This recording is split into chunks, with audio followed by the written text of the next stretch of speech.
Excellencies, ladies and gentlemen, a warm welcome to our session, Saudi Arabia Vision 2030. I'm really delighted to have such a distinguished panel here today. So allow me to quick introduce all the panelists, even though I do expect that you all know the panelists here on stage. First and foremost, His Excellency Khalid Falih, Minister of Energy, Industry and Mineral Resources of Saudi Arabia. We have here Lawrence Fink, the Chairman and the CEO of BlackRock in New York. We have Minister Al-Kasabi, who is Minister of Commerce and Investment of Saudi Arabia. We have, from the private sector also, Andrew Liveris, Chairman and CEO of Dow Chemical. Warm welcome. And last but not least, we have the Finance Minister of Saudi Arabia, Minister Mohammed Jadaan. Excellency, a warm welcome to all of you. Big round of applause to our today's panel.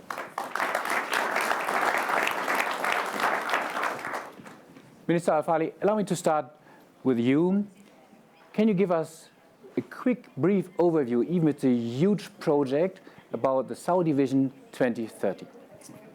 Well, thank you, Philip. And indeed, it is huge, it is audacious, it is ambitious, and the word transformative doesn't give it justice. And before I describe what Vision 2030 is all about, I think it's perhaps take a minute and set the stage and talk about where Saudi Arabia starts from. We have a solid base to build on. The Saudi economy is the largest in the Middle East. It's a very substantial GDP that we have, over 1.6 trillion Saudi riyal. We have a stable currency pegged to the dollar. We have a very strong fiscal position. We have a robust consumption in the kingdom. So those in the private sector know Saudi Arabia is a very attractive market, very open, no currency restrictions.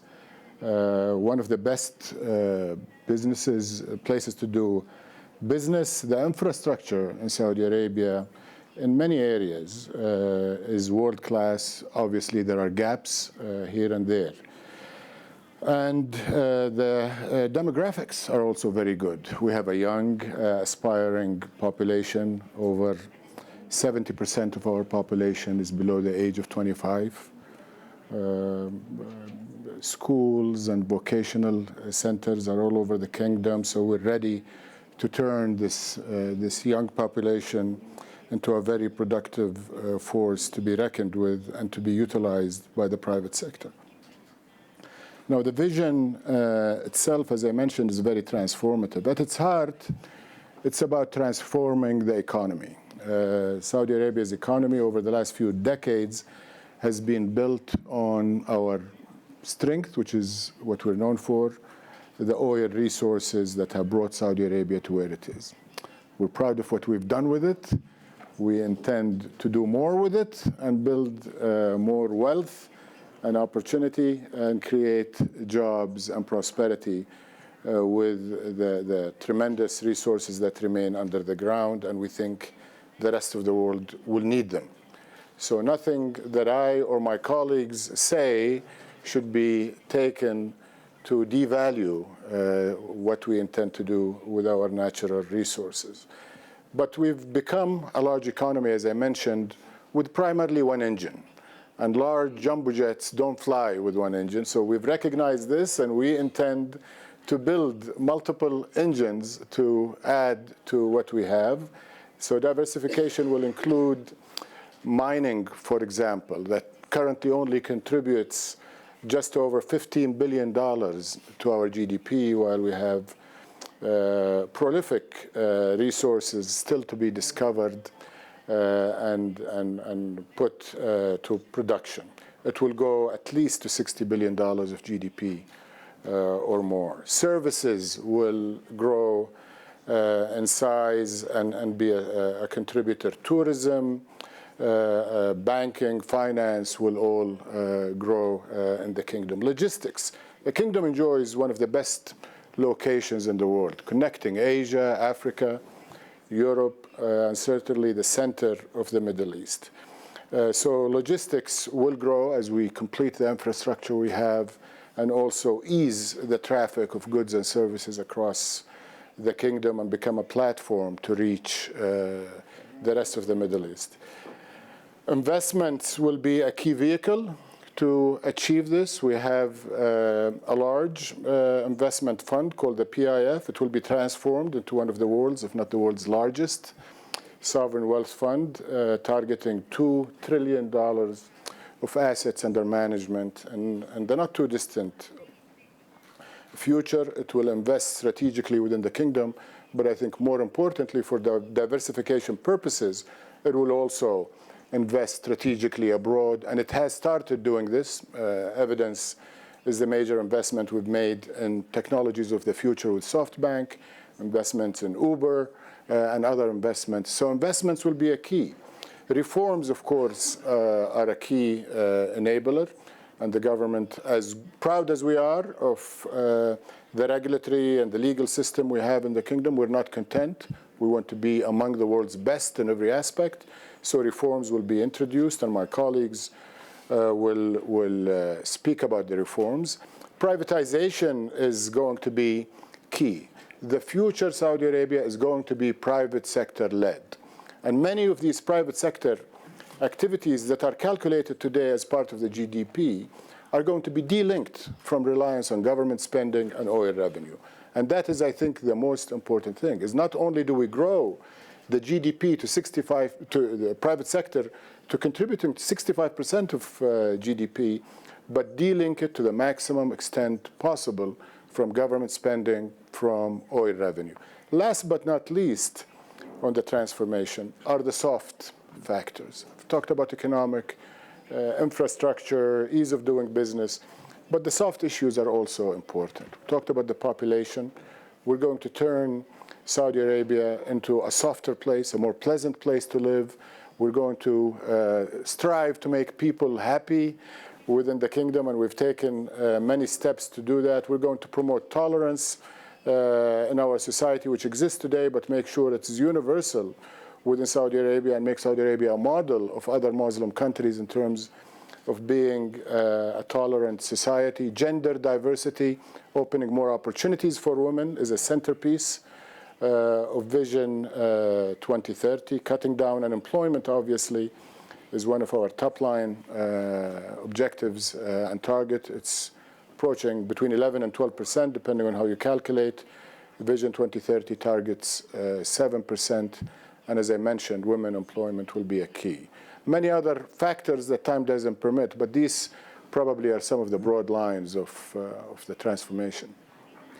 Thank you, Minister. Thank you, Khalid. It was really impressive, and it's really truly a strategic approach. But to be honest, we do many countries who try to diversify the economy, and only a few have been that successful. So allow me to ask you, Excellency Minister Al-Kassabi, what is your specific strategy to make sure that you're among those who have been very successful in diversifying their economy? Well, to start with, Vision 2030 is a proactive plan that is designed to help the government to shape and face to change the economic model from a government-led model to a market-driven model. And with a population of 81% that's below the age of 45, we face a lot of challenges as well as a lot of opportunities. So first, we have identified our pain areas and our opportunities. Minister Al-Falih have talked about the sector developments and opportunities in mining, logistics, but also local content. Saudi Arabia have been, in the last 10 years, have imported $1.3 trillion worth of goods. If we were able to capture a good share of such an amount to produce locally, and how can we change the culture from a consuming culture or a consumption to production? The government have identified also what I call competitiveness accelerated program. How can we become more competitive to be a world-class leader in terms of competitiveness? So we are streamlining all business operations. We're fighting bureaucracy.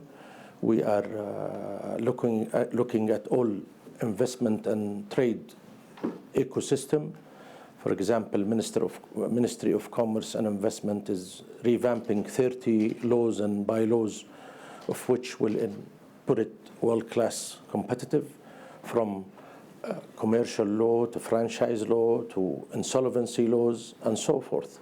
So there is a whole journey of revamping bureaucracy.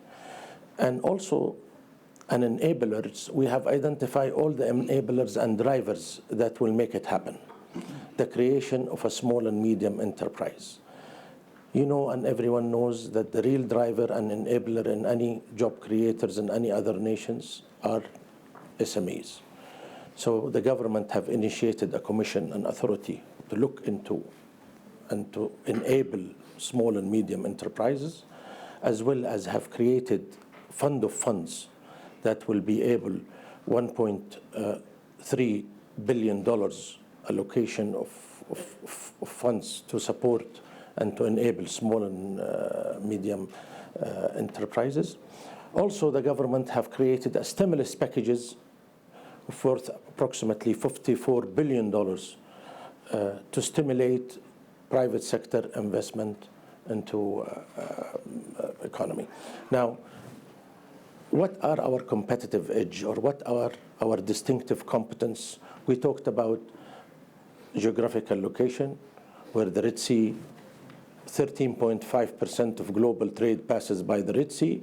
If we can capture some of these goods as a logistic hubs by the Red Sea, that will create traffic and economy in the area.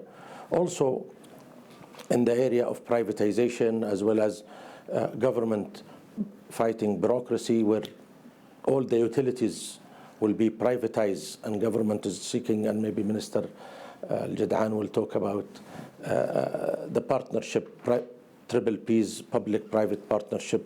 Saudi Arabia is keen to develop strategic partnership with the private sector. Thank you, Minister.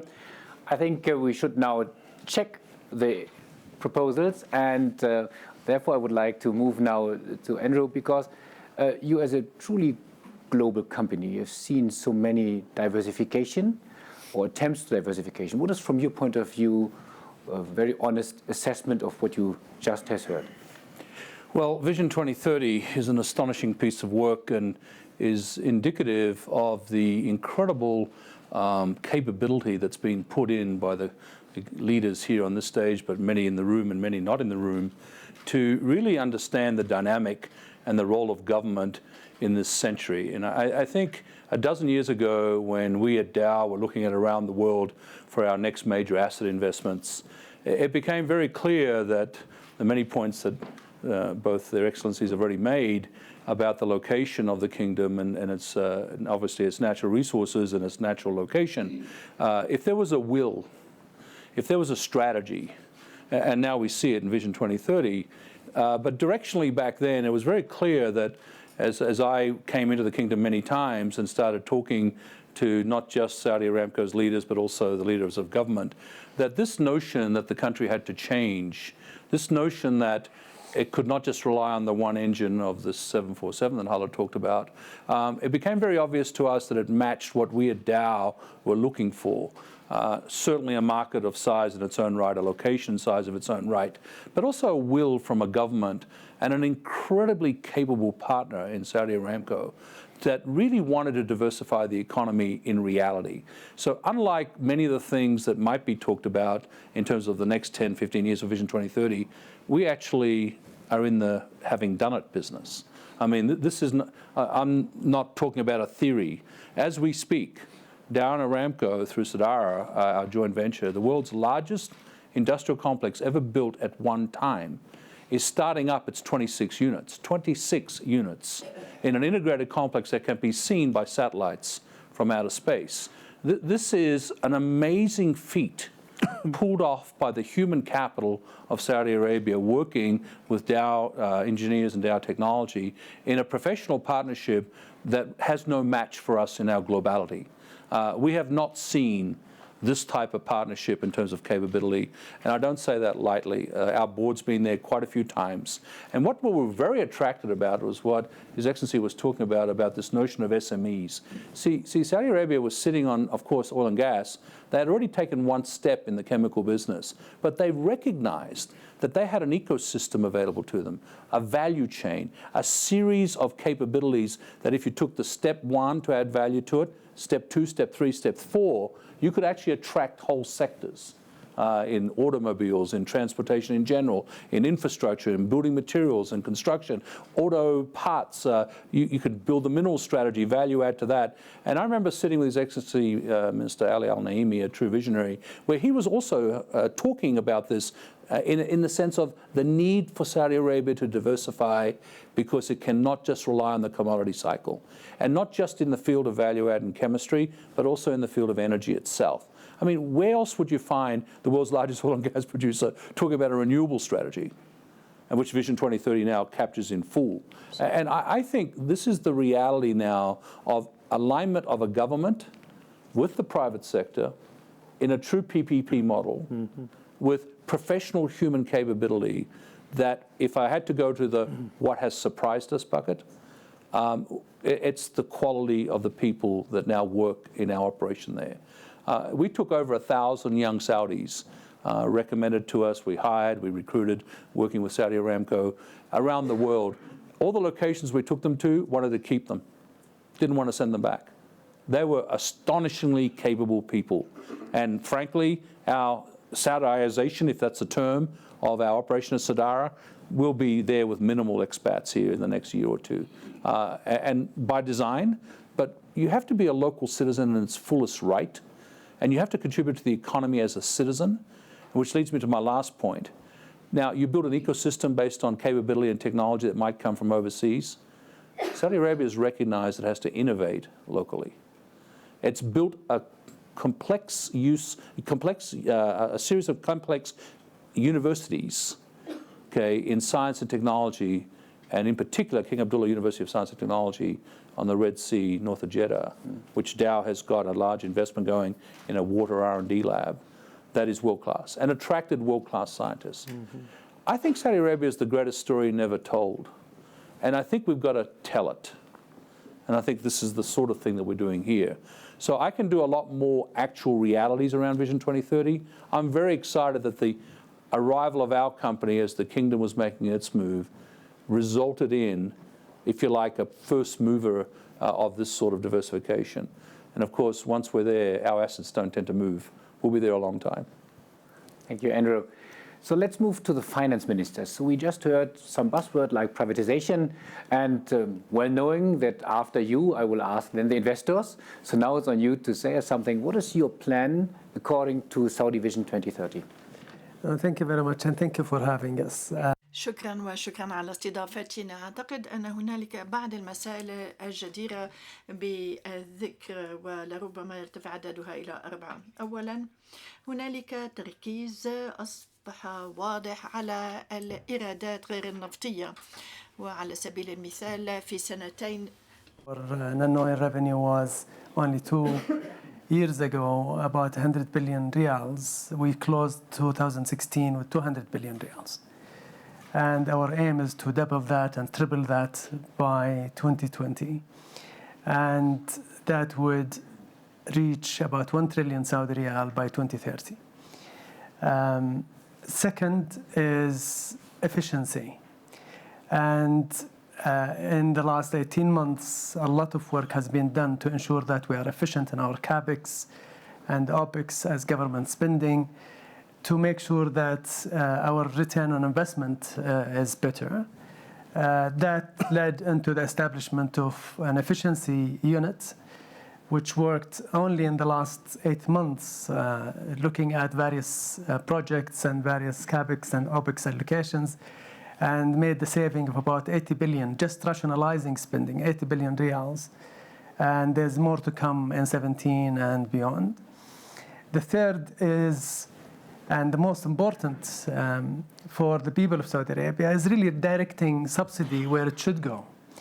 Currently, there is a lot of misdirected subsidy. people who doesn't need subsidy are actually consuming more subsidy than those who need it. And that's where the new reform and the subsidy is going, where we are distributing subsidy through what we call the citizen account, so that the 40% of the families who in most need and in the middle class are going to receive cash compensation into their account as an allowance for the energy price reform and other reforms that we are making, like the VAT, so that the impact on these families are neutralized. Even the third and the fourth categories, if you distribute the citizen or the families into 5 groups, the first and second would receive about 100% of the impact on reform or from reform, and then the third one would receive 75%. The fourth category would receive 50% of the impact of the reform. So generally, there are a lot of work to ensure that we increase our non-oil revenue, but also make sure that the impact is managed, that the families who are in need, the low income and mid-income, are managed and supported, and that the private sector, which is the fourth point, is very much supported. As Excellency mentioned, we are aiming for private sector to generate 65% of our GDP. If we are committed to that, and we are very much committed, then we need to make sure that we enable the private sector to do it. So we are engaging in significant reform program, allowing private sector to flourish, enabling it to flourish, partnering with the private sector where we need to partner with them, privatizing significant sectors of the economy. So a lot of work, and we are very confident that we would achieve the targets. Thank you, Finance Minister. And before I will now turn to Larry, private sector was mentioned by the Finance Minister, so please prepare yourself. I would like to give you the opportunity later on to ask some questions from the private sector perspective. But before, Larry, after listening to all the different excellencies, to the ministers, to the first business assessment, is Saudi Arabia, under the Vision 2030, a place to invest? Well, Philip, thank you. Well, I have a context of being in the kingdom for 15 years. And what I've witnessed in the last few years, as Andrew said, it's a secret that people just don't understand. We spend so much time focusing on other issues, and we spend so much time talking about negative issues, and we don't focus enough on some of the more positive issues. And one of the great positive issues in this world of uncertainty is Saudi Arabia. And it is a real pleasure for me to watch as a partial participant, but witnessing the transformation of the kingdom. And I would say the transformation of the entire region is also encouraging. So this is not just one component. I think His Excellency said the right thing. What we are hearing is market dynamics. You asked the first question about, many countries have failed. Mostly countries have failed because it wasn't based on market dynamics. It was made by, and it wasn't a full, I would say, governmental commitment. And in every conversation I have, we talk about not just a government commitment, but I think a full understanding that this transformation is not a transformation for a trade. It is not for the moment. It is not a transformation that is going to be short-lived. It is a transformation to take the entire kingdom in a much more opportunistic direction. And I'm not the one who normally advocates and supports. I mean, we represent more firemen and policemen and school teachers' money than anyone. We have to be judicious how we invest our money. And we believe that the opportunities in the kingdom can be very large for our investors. We began last year. We launched the first Western ETF. We are working with the kingdom to expand the opportunities to invest. In other words, being part of the MSCI index, which would then expand the investors quite considerably.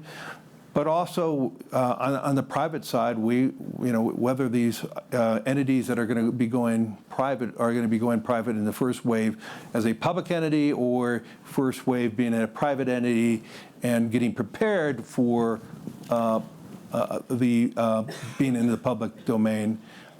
We're prepared to be bringing our investors' money worldwide to the kingdom. And let's be clear, we have a glut of savings worldwide.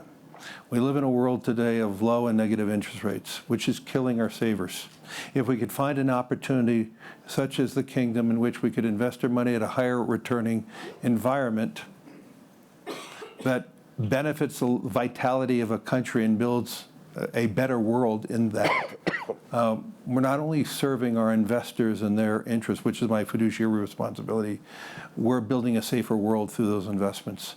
And this is how we are looking upon as we expand. But I need to get back to the basic assumption. It is market-based.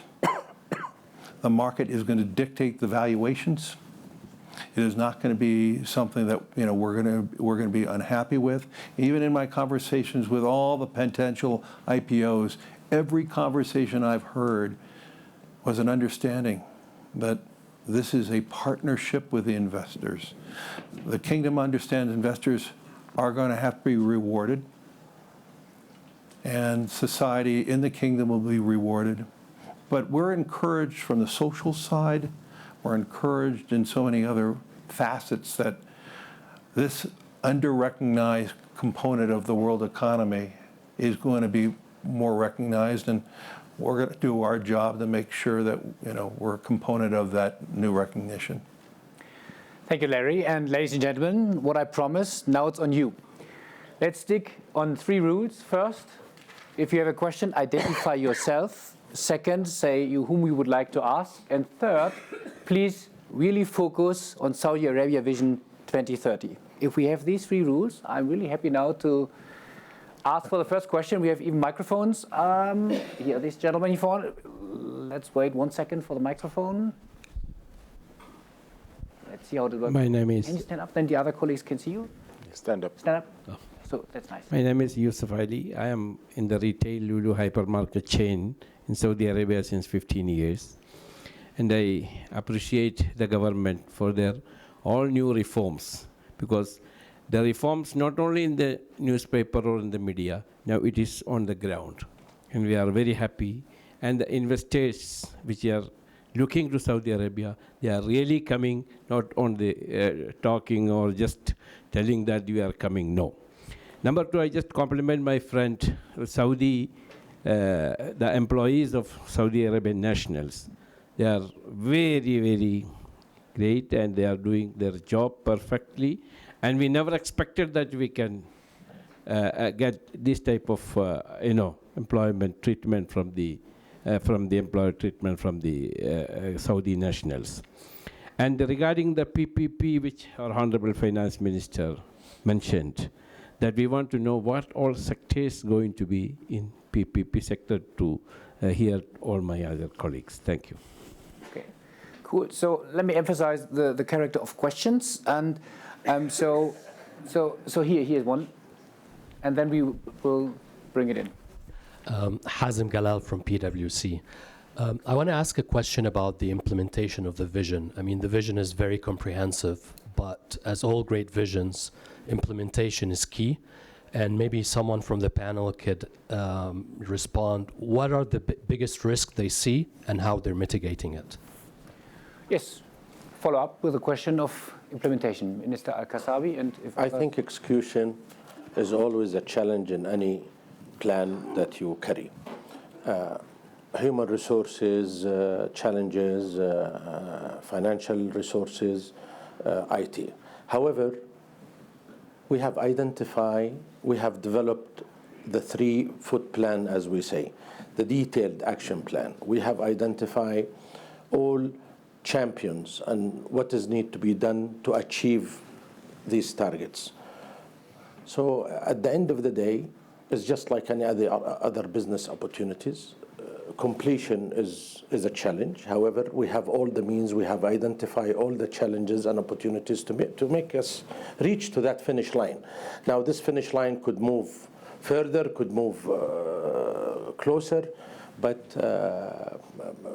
identifying all the enablers was part of the execution plan for all the ministries. And there is a mechanism which follows. You know, the idea is not achieving or not achieving. The idea is how can you correct and re-navigate and adjust your compass while you're going through. And the Council of Economic and Development have created a mechanism where KPIs is established, where challenges has to be identified, where monthly reports has to be presented to the Council. So it's a journey and it's a learning curve part of it. Thank you. Someone? Yes. Yeah, maybe I could just build on. In terms of the PPP landscape, it's really extensive. But the big ones, of course, are going to be in infrastructure, and healthcare, education, and so on and so forth. In infrastructure, we're talking about energy infrastructure. All of the power generation going forward will be done by the private sector with an offtake by the national utility, which will be limited to transmission and distribution. The existing 65 gigawatts of generation capacity will be turned over to the private sector through a process to be announced very soon. Water desalination, which is the largest globally and growing going forward, given the size of the population and the arid nature of Saudi Arabia, will also be turned to the private sector. I came from healthcare a year ago, and I can tell you, government running healthcare and regulating healthcare at the same time and having to balance between those two is not a good model. And the decision was made, it's just a matter of execution, is to corporatize what we have currently in existence in preparation for various PPP models, but definitely all of the new major healthcare facilities, we're calling on the private sector globally to come to Saudi Arabia and partner with us, not only with the traditional models of healthcare, but also bring more technology-enabled and new models of healthcare, which will build the healthcare system, hopefully, that will be a global model. Education is very important, and the Education Ministry is looking for ways to turn it over to the private sector in a win-win situation. Ultimately, as His Excellency Minister of Finance said, this all needs to be positive for the citizen. So if it's a service, it needs to either improve the service or lower the cost or do both. And it needs to offload the government from some of its expenditures. And we have a belief that the private sector can do that, can be very profitable. It has to meet the rate of return of expectations of the pensioners and, and investors globally, but it also has to improve service, lower cost, and create, hopefully, an investment environment that is very... In terms of execution, I just want to add a couple of things. First of all, many new centers have been created that are very dynamic. They look like they're... I mean, when you work around our government today, you think you're in a corporate world. There is a center for performance measurement. There is a center for strategic development and follow-up on strategies. There are KPIs that have been established at a high level, middle level, and lower level. And it's all cascaded, linked, tied to Vision 2030, to NTP, to what each ministry. And we're not waiting for annual or 5-year. We're being followed on monthly. I mean, there are things that are 5-year plans, and a month after it's launched, you're being given a red tag on a grid that says you haven't done what you're supposed to. So we realize that if you start slow, if you start wrong, it's going to impact your long-term performance. And we're really hitting the ground running in terms of measuring our performance and giving feedback to the organization. One final element is restructuring of bodies that have existed for decades have been restructured. If you look at the ministry I'm responsible for, and the ministry that Dr. Qasabi is responsible for, these have been rejigged to bring entities that used to compete in a way, or at least conflict, and go in different direction, all under one umbrella. So in my case, industry, energy, mineral resources, infrastructure, in terms of Royal Commission for Jubail and Yanbu and industrial cities, City of Science and Technology, nuclear energy and renewables have all been made part of one structure. So we have no excuse. And one final thing is, I don't know of any country that has the undivided support and attention of its top leadership. There is nothing that any of us has asked of our leadership that has not been given to us. So we have the support, we have the willingness to make tough decisions, which is ensuring that, and the restructuring of government and the enabling bodies. And finally, communication and getting the rest of the population on board. There is a recent survey, a global survey that has been published, which showed people who are happy with the direction their countries are going. Saudi Arabia was ranked number 2. This is a year and a half after coming up with some tough decisions that would have been expected to be very unpopular, including energy price reforms and taking some of the subsidies. A year and a half later, this survey shows that Saudi Arabia is number 2, by far. Very, very supportive of government decisions. Thank you very much. So I think we have time for one final question. There's a question here in the back. Well, that's good. No, it's German. I'm Mustafa Mokas, CEO of Bayer Capital, Climate Finance, and I have a question actually. We assist developing countries in developing green economy business models, innovative business model that create social impact and also green impact. And I have a question on the space for renewable energy in the vision of Saudi Arabia 2030. Thank you.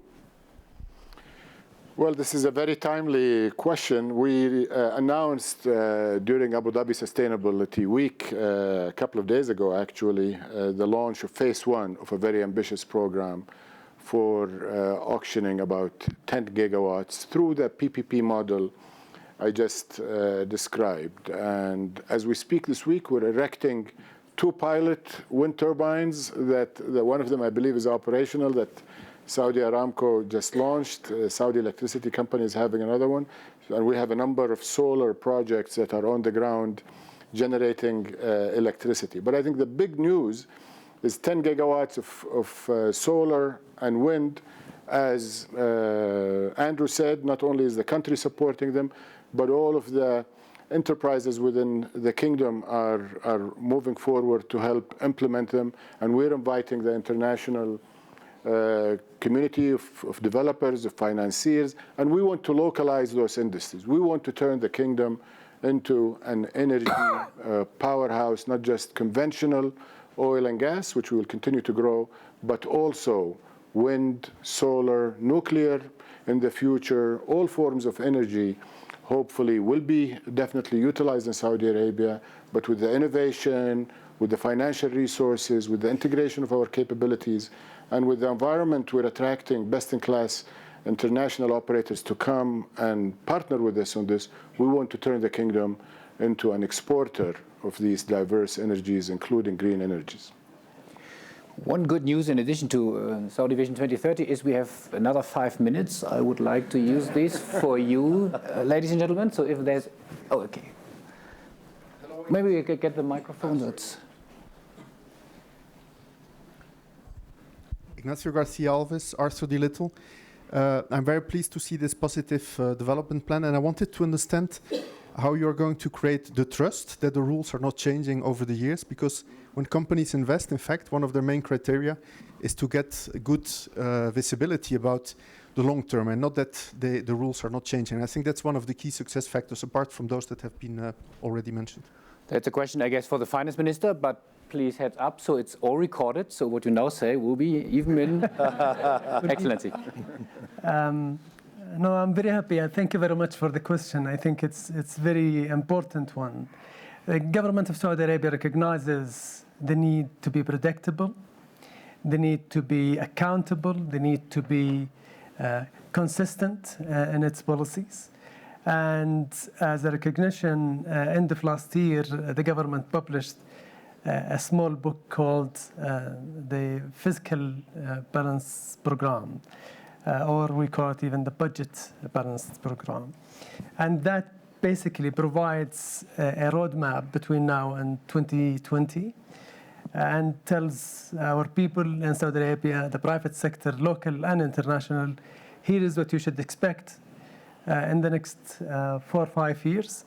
And the government is committed in writing that this is where they are going. There is no additional cost than what you are going to see in this book. You should not be surprised with anything that would negatively impact your business. You are able to develop, you are able to plan, you are able to invest. That said, there is actually a very heavy calendar in 2017 of actually positive news. One of them have started with His Excellency announcement a couple of days back on the renewable energy investment that is going to be supported by the government of anything between $30 and $50 billion in the next few years.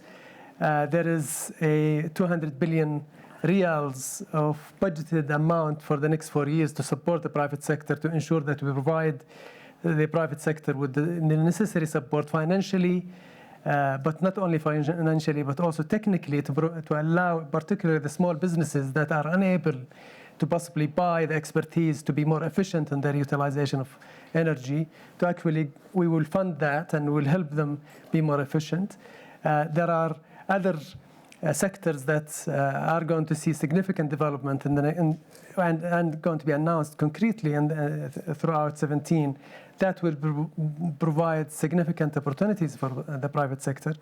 Tourism and the religious tourism is going to be a significant source of GDP in the next 5 and possibly 15 years. We are talking about more than doubling the number of pilgrims that come to Mecca and Medina in the next 10 years or so. So a lot of opportunities for the private sector and a lot of confidence that we are saying we are committed. Here is what you should be expecting. No surprises. We are predictable. And we just wanted to make sure that they receive what they deserve. So Andrew wanted to come in the question of sustainability of political decisions. Andrew. Yeah, I mean, I really do want to go on record, and please get the cameras rolling, that the conversation on transparency happened at our board when you make a $20-odd billion decision in that region of the world. I mean, what has been astonishing is the transparency, and these last few years in particular, it's accelerating.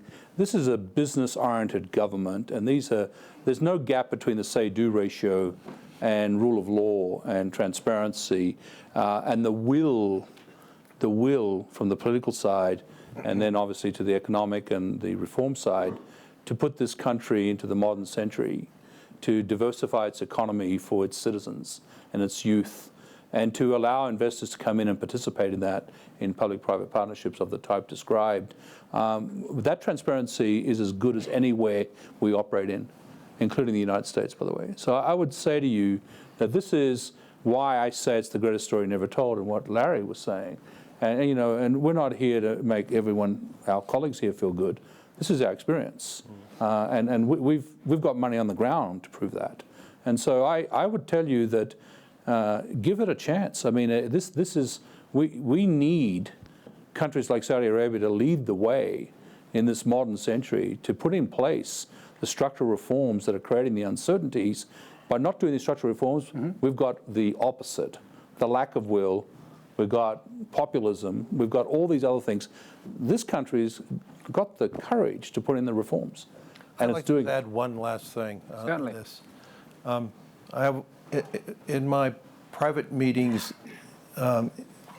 throughout the kingdom, I was always surprised, up until recently, that many of the participants did not believe in Saudi. And what I saw in the last 2-3 years and seeing today is a real belief in itself. It's true. And that's a contagious opportunity.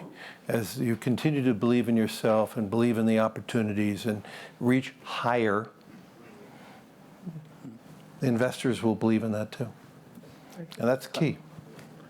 maybe just another perspective to look at. Of course, we do live by the letter of agreements and contracts. There is no question about it. But I think another aspect, not just for Saudi Arabia, anywhere you do business, and whether it's government, people, or enterprises, values are very important. And what drive, we're constrained by the legal aspect, but we're driven and directed by our values. And in Saudi Arabia, one of our very strong values is partnership and to meet the moral as well as the legal expectations. And we have evidence to show this. I will just give you from my background. If you look at the oil industry, going back to the 70s, when the norm in developing countries was to nationalize their oil companies. And these are trillion-dollar assets that became very acceptable for a country to nationalize the assets and kick out, and it still happens in some jurisdictions. Saudi Arabia, we did it gradually through negotiation, just like any two business partners would buy each other's share gradually until the government, with the full consent, full compensation of the US companies. If you look at the big investments that came into the 70s and downstream, petrochemicals and refining, when the Middle East was not a proven location to have these global larger investments, very lucrative terms were given for 15, 20-year contracts that expired in 15, 20 years. And they were renewed more or less on the same term, incrementally improved, but no nationalization, no radical changes. So if you go to the companies that have been there for 40, 50 years, the Shells and the Exxons and the Chevrons, they'll tell you that probably there is no better place in terms of stability and living to the letter and the spirit of the agreements than Saudi Arabia. So, ladies and gentlemen, I know there are many questions, but maybe the good news is we have a lot of time until 2030, so we can have similar discussions. But I have to finish because, you don't know, but I would like to mention it. Andrew literally walked an extra mile to be here today with us, because usually he has had to go even yesterday to Washington for the inauguration, so we are really grateful.